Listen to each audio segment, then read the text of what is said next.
think I'll cross and take my mans out, just kill yourself. In the trenches, 40 on my hip, I had to fix my... Go shop effortlesstwins.com, bro. Alright, the footballing prince who never became king, Neymar Jr. because I took his throne. Okay, let's get it.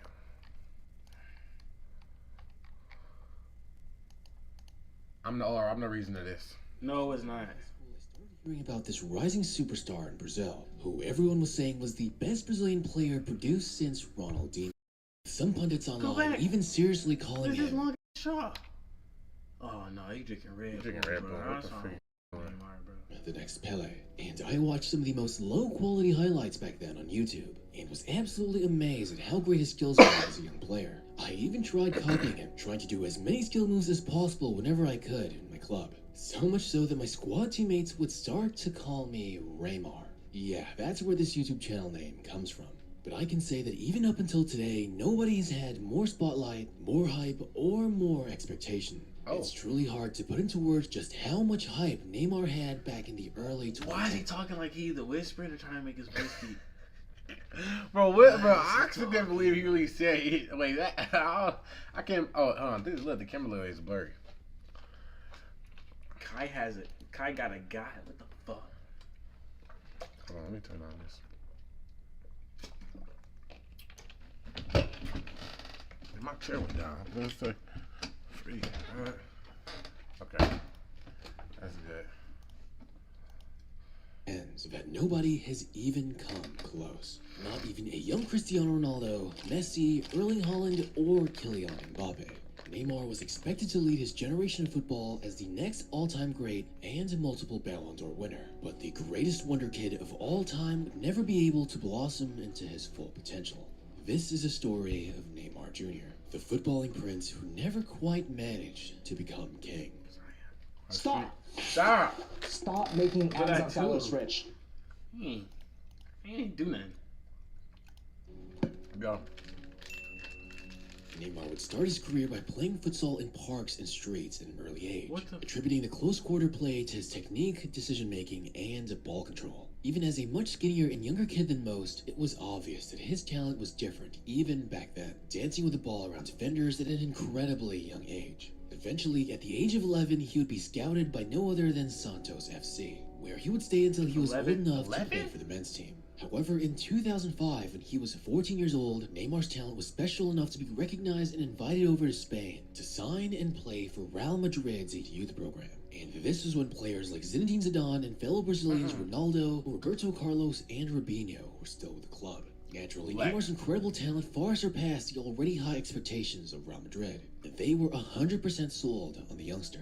But regardless of the incredible opportunity, Neymar's father, who also happened to be his agent at the time, decided it was best to keep him closer to home. Now, do I think Neymar would be an even more elite player if he had trained in Real Madrid? Yeah, definitely. He very well might have developed even more playing against a higher level of competition, having access to better training facilities and infrastructure, and I believe most importantly, would have been motivated and fueled even more by trying to compete for playing time versus world-class players. But for better or for worse, he would stay in Brazil and become a local legend, which, if nothing else, makes you really respect the love he has for his country. But this comfort decided on by his father early on in his career, I believe, is definitely a huge factor as to why Neymar's eventual work ethic and dedication to the game would be as relaxed as it is today. But Neymar would make his official debut for the Santos men's team at the age of 17 and would quickly start to distinguish himself in the Brazilian league, scoring 14 goals and providing 10 assists in his first season. Despite the 17-year-old's impressive stats playing against grown men,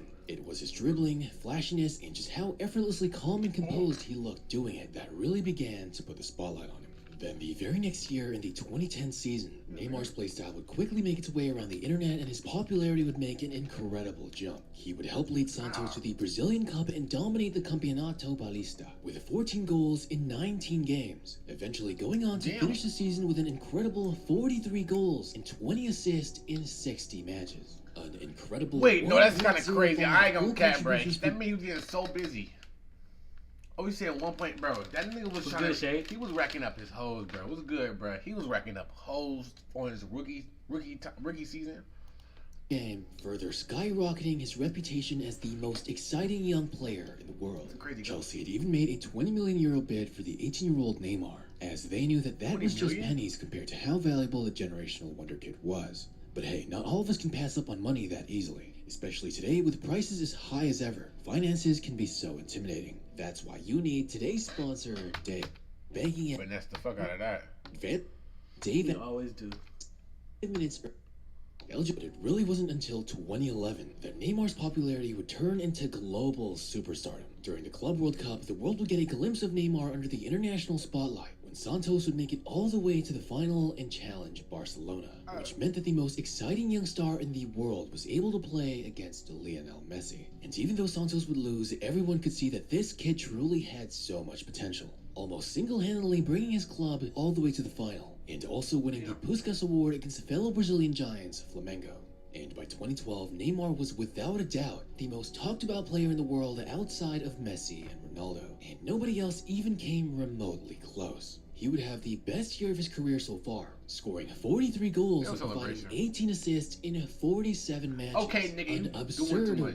1.3 goal contributions per game from someone who was only 20 years old, winning the Campeonato Paulista as the top scorer and being the top scorer of the Copa Libertadores, while nearly winning another Puskas Award, ending the 2012 season as the South American Footballer of the Year. For many doubters, Neymar had never really proven himself at the top international level, and in 2013, it was his chance to finally prove it, challenging the best international squads in the world in his home country during the Confederations Cup. And Brazil's golden boy would lead his country to victory, showing extraordinary skills that hadn't been done since the days of prime Ronaldinho, as they would defeat defending world and European champions Spain 3-0, with Neymar being awarded the golden ball of the tournament. This was absolutely huge, and every football headline had Neymar. Hey, wait, hold on. I don't cap. You look, he just went that far that quick though. Oh, not for real. Like what the freak? Was he still 18? He said he was 20, but like, Okay, still. but like that was like his second year or some shit like that. Damn, nigga. This Crazy. time, he was He ain't even finally at talked Barcelona about yet. even more than Messi and Ronaldo, which would never than happen Messi to or Ronaldo. anyone else during their prime. But there he was, a 21-year-old getting all the spotlight, and everyone in the world was calling him the next Pele, even being on the cover of Time magazine with the exact same headline. Sure, there were many other next Peles before him, but this time Neymar seemed like the real deal. It had been a very long time since so much expectation was placed on a single player. Everyone back then, including me and everyone on my football team, all wondered the same thing. When was Neymar going to join a top club in Europe? Everyone wanted to see what he could do outside Brazil, Oh and my transfer fucking talks and gosh! rumors regarding his next destinations were all pundits could talk about. Neymar was in headline after headline, and finally the announcement was made. Neymar would be Escaping joining everybody. FC Barcelona. A Neymar and Messi combo did not sound good for other clubs at all, and his presentation to Camp Nou had one of the biggest turnouts ever. Players who had underestimated him just because he played in Brazil soon learned it the hard way, as he would score 39 goals and get 10 assists in 51 appearances. That is 0.96 goal contributions per game, which is insane considering he had to share the ball with Suarez, who scored 25 goals, and Messi, who scored 58 goals. Barca would What in the world? That's a 3-man on a whole different planet. They had Spain in their hands like this. Bro, I don't Every cap. They half. had the world in their hands at that point. What? Messi scoring 50. What in the world? They racking up numbers on top of numbers. 25 goals. What in the world, bro? 58 goals. Yeah, that trio they had at MSN, bro. Man. absolutely dominate football, winning the La Liga title, UEFA Champions League title, Copa del Rey, and a Spanish Super Cup. With Messi and Ronaldo, each scored 10 Champions League goals as the competition's joint top scorers. And critics who hated on Neymar, saying that his game wouldn't translate well into Europe, were awfully silent. Neymar would end up on the 2015 Ballon d'Or shortlist, much to the surprise of no one, just behind Messi and Ronaldo. Many people already knew he wasn't going to win, but it was proof that he was more than just the hype that people believed him to be just a couple of years before. And behind those two, it was really Neymar, who had the most talent in the world and was up next to be destined for greatness. And Neymar would play amazingly for the remainder of his time in Barcelona, scoring 51 goals and getting an incredible 51 assists in his last What is Messi doing? That was the most effortless goal, curve, everything. 51 goals and 51 assists? Like, in 94 games. Why is he trying to match his assists with his goals? Like, that equals 100 and something, bro. That's 100 and something hoes. Yes, bro. Are you serious? Yes. Bro, that's just crazy, bro. 102 stats, 102 hoes. Let me go back. I didn't see Messi go. I was 51 that goals goal and so an effortless. incredible Look at this. 51 assists in his last 94 appearances Freak. for the club, winning yet another La Liga title and a Copa del Rey trophy in his final 2 seasons. And overall in Barcelona, he would have 105 Oh goals. my and gosh! provide 76 Wait, 105. He's doubling it every time. He's doubling it. I swear to you, bro. He's doubling it. I don't. What? The first year it was less. The second year it was double. Then he doubled the third year. Yeah. Can't even Bro. talk straight. When was somebody gonna tell us this? Like, if we never watched this video, I think we'd I would have never known all this. Like, we would have been like, 100.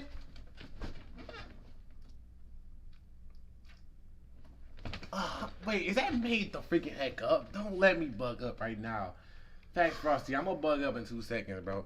What type of potential is this? Like, appearances for the club, winning yet another La Liga title and a Copa del Rey trophy in his final 2 seasons. And overall in Barcelona, he would have 105 goals and provide 76 assists in 186 matches.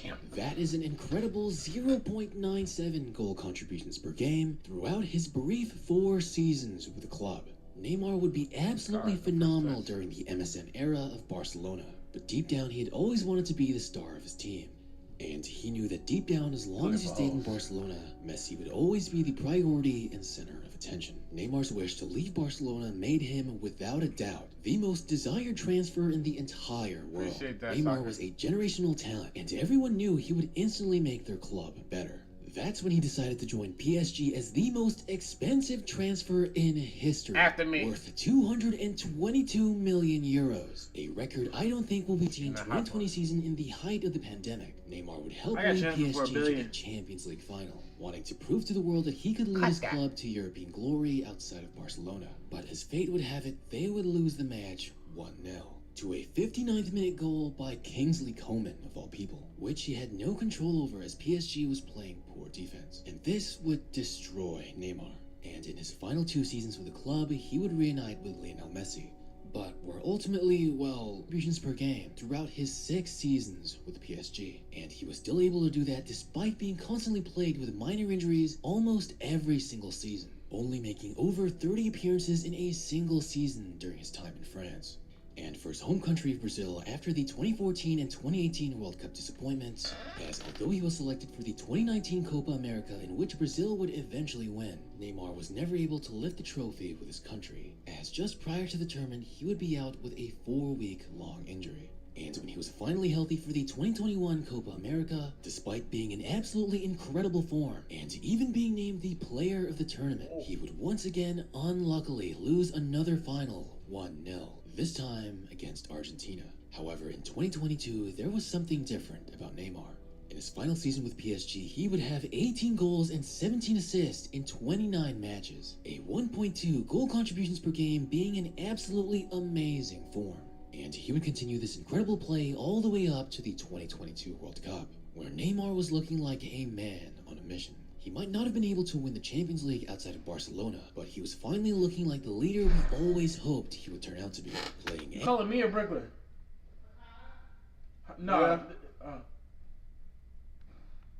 Who you calling, man? I said, who are you calling for? Oh. All right, be safe. Huh? Oh. Yeah. All right. absolutely incredible in the World Cup. Heck, I thought this would finally be his chance and Brazil would take Appreciate it it. all the way. Yeah, Though once again suffering a minor injury and missing a few matches, Neymar would return in the quarterfinal against Croatia, where he would go on to score one of the best goals of the tournament and at the same time equal Pele's 77 goals to become Brazil's all-time leading goal scorer. But as fate would have it, his team would once again let him down, with absolutely terrible defense out of his control, leading to Croatia scoring a last-minute equalizer. ultimately Boy, losing 4-2 he's so- in what was the most pathetic penalty shootout I've ever seen. Boy. And as hard as Neymar tried, he wasn't even able to take a penalty. And this final heartbreak for Neymar, I Wait, so you believe, tell me he really didn't take the bro? He couldn't even take the penalty. That's crazy. Right when he broke his record, I would have bugged up, I would have bugged the fuck up. bro. What? He couldn't even take his penalty. Dude, work, bro. Yeah, that's so messed up, bro. Like, and he's already getting injured. He's now out. He's now on a 9-month injury free. Yeah, bro. That's dang, bro. made him Can't lose get the no passion hold, that he bro. has for the game. Gotta stay with the Messi old and ones. Ronaldo finally both gone from Europe this year. It was his chance to try once more for the Champions League with PSG, and maybe even have the opening for the Ballon d'Or that he was close to winning a couple of times. But Neymar, at 31 years old, would ultimately depart Europe and head to the Saudi League to follow the money. The prince, who had finally had a decent opening to take the crown, had decided to give it all up. Neymar, in my opinion, is one of the most disrespected footballers in history, relative to how great he is. And I understand he has many haters because of his tendencies to dive a lot. But if you really think about it, who else other than Ronaldo or Messi have been as consistently great as Neymar for so many years? Neymar has had more expectation to do well than any other footballer of this generation. Since he was 16 years old, the weight of conquering football and bringing Brazil to World Cup glory once more had always been on his shoulders since the very beginning. I'm 100% confident that if Neymar had played in different eras of football, You sure that movement looked kind of fake? I'm 100% to World Cup glory once more had always been on his shoulders since the very beginning. I was gonna say that movement kind of looked artificial. If Neymar had played in different eras of football, he would have at the very least 2 Ballon d'Ors. And as generational of a player as Neymar is and has always been, I believe it's never been close to his full potential. A mix of injuries, lack of dedication and work ethic, and overall just some incredibly unlucky finals losses, all at the hands of a single goal nonetheless, prevented Neymar from being known as one of the greatest footballers to ever live. And Neymar has always been one of my most favorite players to watch. And although he will forever be a legend and a player that will always be remembered, he was just never able to reach his full potential or lived up to be as great as he could have been. Truly the footballing prince who never quite managed to become king. Dang. Hey, that was a good video. I ain't gonna cap though, bro. Free, bro. That's tough, bro. I ain't gonna cap. He said the late ass dog. Bro. Bro, that's freaking crazy, bro. Heard you one time to the mob. Heard that you tryna get involved with it. Heard that you tryna come by.